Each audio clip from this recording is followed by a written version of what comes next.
por el tiempo de la oración y de la adoración. El libro de los Hechos, capítulo 16, versículos del 19 al 40.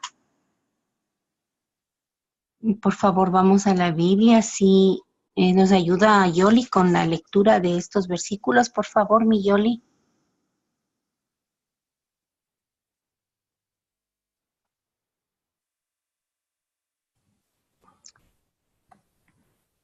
Todos, por Gracias, favor. buenos días. Vamos a dar lectura. Dice Hechos 16, 19. Las esperanzas de sus amos de hacerse ricos ahora quedarán destruidas. Así que agarraron a Pablo y a Silas y los arrastraron hasta la plaza del mercado ante las autoridades. Toda la ciudad está alborotada a causa de estos judíos.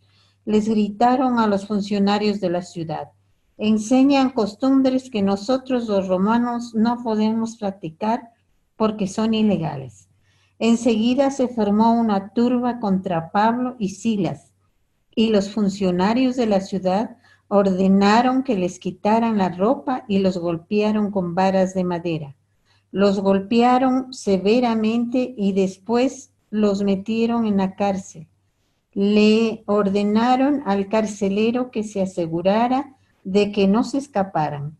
Así que el carcelero los puso en el calabozo de más adentro y les sujetó los pies en el cepo. Alrededor de la medianoche, Pablo y Silas estaban orando y cantando himnos a Dios, y los demás prisioneros escuchaban. De repente hubo un gran terremoto y la cárcel se sacudió hasta sus cimientos. Al instante todas las puertas se abrieron de golpe y a todos los prisioneros se le cayeron las cadenas. El carcelero se despertó y vio las puertas abiertas de par en par. Dio por sentado que los prisioneros se habían escapado, por lo que sacó su espada para matarse. Pero Pablo le gritó: detente, no te mates, estamos todos aquí. El carcelero pidió una luz y corrió al calabozo y cayó temblando ante Pablo y Silas. Después los sacó y les preguntó: señores, ¿qué debo hacer para ser salvo? Ellos le contestaron: crees en el Señor Jesús y serás salvo junto con todos los de tu casa. Gracias, mi Yoli hermosa. Me gustó. Qué linda. Bueno, entonces, familia, vamos a entender en el versículo 18, precisamente, un versículo antes, al apóstol Pablo le molestó un espíritu de adivinación que tenía una muchacha. Y entonces, en este mismo momento es donde el apóstol ordena al espíritu que salga de la vida de ella. Y le mandó en el nombre de Jesús. Y en esa misma hora el espíritu de adivinación que la muchacha tenía se fue. Por eso es que los amos de la muchacha se molestaron, porque ya no podían usarla con este espíritu de adivinación para enriquecerse. Para ellos esto era un negocio y obviamente les molestó. Y lo que tuvieron que hacer es, a Pablo y a sus compañeros provocaron rencillas, tanto que el pueblo como las autoridades se levantaron en contra de ellos. Es entender y es importantísimo que veamos el poder que le daba el Señor a Pablo y con la autoridad que ordenó a este espíritu de adivinación que salga de la muchacha. Salió en esa misma hora. Entonces, viene la pregunta: ¿qué nos limita a creer que ese mismo poder del Espíritu Santo que tomó Pablo, podamos nosotros también en este tiempo echar fuera todo espíritu que detectemos, no solo de nuestra vida, sino de la gente que estamos edificando o estamos ayudando? Muchas veces el Señor nos hace ver que la gente se acomoda para tener vidas tal vez con ganancia ilícita, con ganancia deshonesta, y tal vez por eso no quieren rendir su vida a los pies de Cristo. Entonces, cuando son confrontados, no les gusta. o de pronto no nos puede gustar ciertas circunstancias que el Espíritu nos confronte, porque obviamente implica dejar actitudes, implica dejar cosas. ¿Qué nos dificulta para dejar ciertas actitudes aplicando ya a nuestra vida? Del versículo 22 al 24, ciertamente no es fácil y no es agradable ser acusados, y sobre todo falsamente, como las acusaciones que tuvo el apóstol y las dificultades que tuvieron todos los que quedaron después de la ascensión de nuestro Señor Jesucristo, azotados, encarcelados, vituperados. Esto no bajó el ánimo del apóstol Pablo y de Silas. Sería analizar y ver hasta cuánto nosotros estamos dispuestos a padecer o a sufrir el Evangelio. Este tipo de experiencias y de vivencias que nos muestra la palabra del Señor hace que nosotros nos pongamos en ánimo o en aliento porque los mismos padecimientos tal vez nos toque vivir. Sin embargo, el ánimo que nos da la palabra del Señor para seguir adelante es importantísimo. Y por eso cuando el pastor nos dice siempre en los devocionales que analicemos, que cojamos nota, definitivamente es importantísimo que nosotros hagamos eso porque ahí está el alimentar nuestro espíritu con la palabra de Dios que nos alimenta y que nos alienta.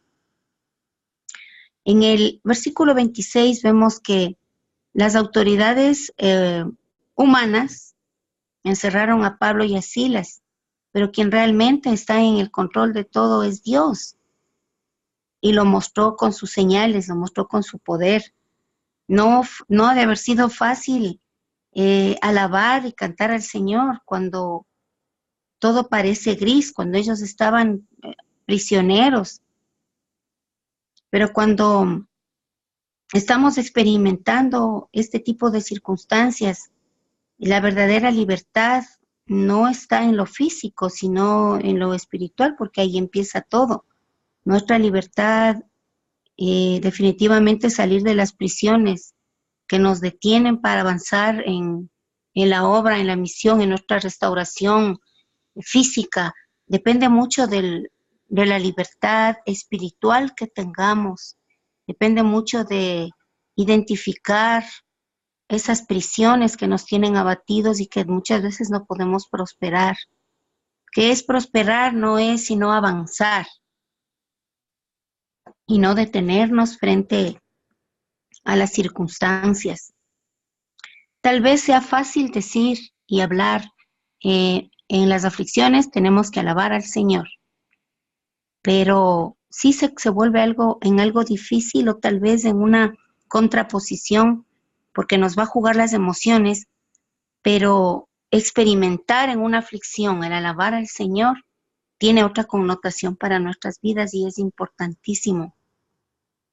El versos 26 y 27, si Pablo y Silas estaban alabando al Señor, podemos entender que se cumple lo que dice la palabra de Dios, que en la alabanza de su pueblo se mueve la presencia del Señor. Se manifiesta el Espíritu Santo a tal punto que caen los muros y se rompen las cadenas. Eso es lo que les pasó a ellos. Es un ejemplo maravilloso de lo que produce una alabanza, de lo que puede suceder en nuestro entorno, en nuestro ambiente, en nuestros problemas, en nuestras circunstancias. Y aunque todo parecía estar mal, aunque todo para nosotros puede estar mal, podemos descansar en la presencia de Él, en el cuidado y en el propósito que el Señor tiene para lo que nosotros estemos viviendo. Cada uno de nosotros es un mundo único, diferente y especial para el Señor. Muchas veces podemos pensar que con todo el dolor que tenemos o lo que estemos viviendo, preocupaciones, X circunstancias, cada uno un mundo individual. Podemos pensar que el Señor no se acuerda, pero es cuando más Él está pendiente de nosotros. La liberación espiritual no tiene nada que ver con las prisiones físicas, porque para ellos fue simplemente alabarle al Señor con todo su corazón y El carcelero pasó, entonces él estaba preocupado después de ver que se abrieron las cadenas, se rompieron las prisiones y pensó que todos habían huido, que todos se habían marchado. Y en el versículo 28 podemos ver, y dice, mas Pablo clamó a gran voz, diciendo, no te hagas ningún mal, pues todos estamos aquí, porque él dijo, mejor me mato y que el problema quede ahí. Pero vemos una actitud en todo momento de libertad total en la vida de Pablo, de sus compañeros, porque no salen de la prisión, sino tienen una actitud de inocencia, porque era injusto lo que les estaba pasando. Entonces vemos en el verso 29 que el carcelero no solo se sintió aliviado, sino que su corazón fue trastocado y cayó a los pies, cayó en la presencia del Señor. La idea es que en este punto del versículo 29 vemos como el carcelero se humilla, cae a los pies de ellos, y sería analizar y ver que a cuántas personas nosotros hemos impactado por nuestro testimonio, como lo hizo Pablo, en todo tiempo y momento buscando la presencia del Señor. ¿A cuántos estamos impactando por nuestro testimonio? ¿Qué es lo que dice nuestro testimonio de nosotros? Las personas podrán creer inmediatamente que les estamos compartiendo. Ellos podrán caer postrados a los pies de Cristo.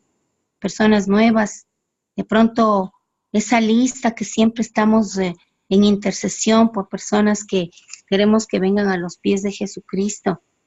Definitivamente Él tiene el control de todo y no debemos hacer del Evangelio algo cotidiano. No debemos hacer como una rutina, sino un renovarse de todos los días.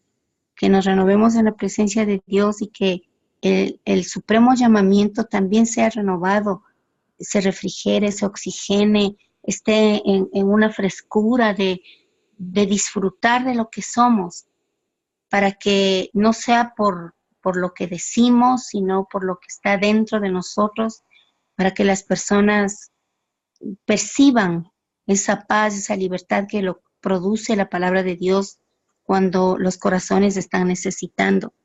Mi clamor siempre es que el Espíritu Santo nos guíe hacia el fruto maduro, hacia las personas que necesitan de Él, que lleguemos a esos encuentros divinos, puntos claves para que las personas puedan rendirse a los pies del Señor.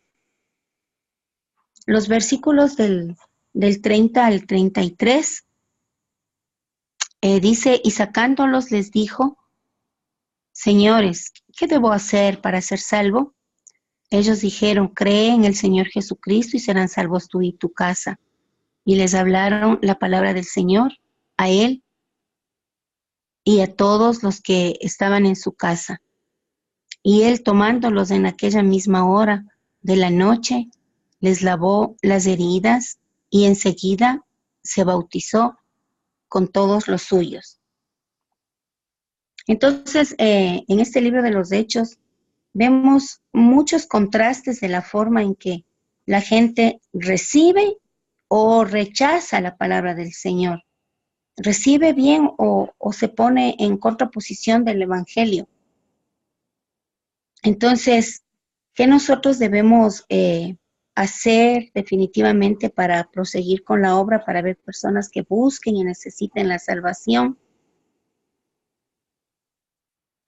Entonces vemos que el Señor,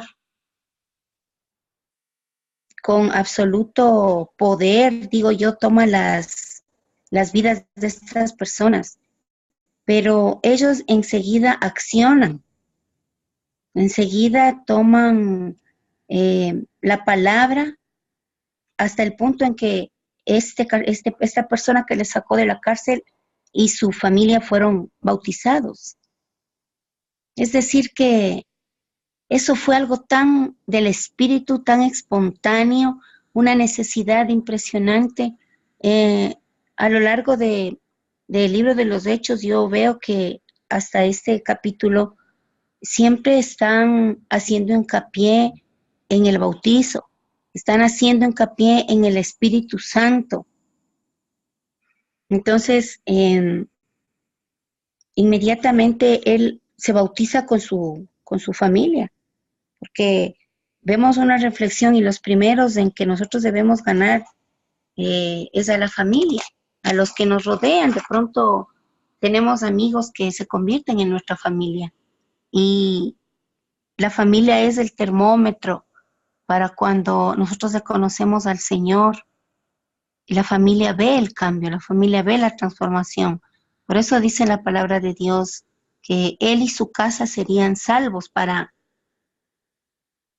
experimentar la presencia del Señor y la libertad. En el versículo 34 dice, y llevándolos a su casa, les puso la mesa y se regocijó con toda su casa de haber creído en Dios. Entonces la presencia del Señor en una casa debe producir regocijo, hospitalidad, cambio, transformación, generosidad. Porque si una persona, por ejemplo, yo tengo una discípula que es solo ella, porque es nuevita en el Señor, y ya va en un proceso de 3 meses, y me comparte cuando va a su casa con otro lenguaje, con otras actitudes, con otra manera de ver a sus padres, con otra manera de hablar con sus hermanos. Hay un cambio.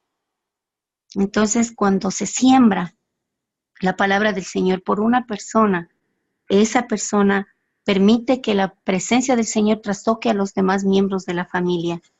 Es imprescindible que en nuestro interior tengamos ese sentir, ese llamado de que no somos nosotros, sino de que el Señor está usando nuestras vidas para que nuestra familia sea trastocada por la presencia de Él. Para que esas personas que están en la incredulidad puedan recibir la presencia del Espíritu Santo, puedan llegar a la salvación. En el versículo 35 al 36 vemos que seguramente Pablo estaba agradecido de que le permitieran irse en paz, pero no se fue sin antes confrontarles. Esto nos enseña que nosotros como cristianos no debemos dejar cabos sueltos, sino en la presencia, en la calma, en el respeto que produce la presencia de Dios en nuestras vidas, debemos aclarar ciertas cosas. En el momento que él sale de la prisión, es libre, pero se queda con ese sabor y se pregunta, dice, nos azotaron, fuimos acusados injustamente, ¿por qué? Entonces él aclara tal vez con respeto y en la posición de ser un hijo de Dios. Entonces, en este versículo, a esto vamos. El Señor nos lleva a que la postura que nosotros tenemos que debemos tener como hijos de Dios, es precisamente dejar en claro quiénes somos y lo que el Señor está haciendo en nuestras vidas, para que no quede duda de que la presencia de Él va siempre con nosotros. Versículos del 37 al 39. Cuando Dios nos respalda en casos de extrema resistencia, es Él mismo el que pone en nosotros las palabras de defensa. Nos guía con argumentos reales y definitivamente nos lleva a la victoria. Y en el versículo 40 analizamos y vemos que a Pablo y a Silas aún les quedaba fuerzas y ánimo para consolar. La verdadera presencia del Espíritu Santo produce en nosotros ese ánimo, ese entusiasmo de que aún habiendo pasado circunstancias difíciles, tenemos palabras de consolación. Lo que dice, entonces saliendo de la cárcel, entraron a la casa de Lidia y habiendo visto a los hermanos, los consolaron y se fueron. Es decir, que cuando nosotros abandonamos algún lugar o nos despedimos, debe quedar una palabra de consuelo. Antes de salir, que no sea que digan, por fin se fue la conflictiva, o por fin se fue la peleona, por fin se fue la mentirosa, sino que a nuestra ausencia abandonando algún lugar, debe quedar una palabra de consolación, debe quedar un aliento de fe y de esperanza. Entonces, hermosa familia, a mí me ha parecido impresionante esta experiencia de Pablo y lo que puede transmitir hacia nosotros el Espíritu Santo, que quede una reflexión de su palabra y la meditación que Él nos regala cada día. Entonces, antes de que demos una reflexión, un criterio, aportemos con algo, les pido que inclinemos nuestro rostro, nuestro espíritu, nuestra alma y nuestro cuerpo para agradecerle al Señor por su palabra. Gracias.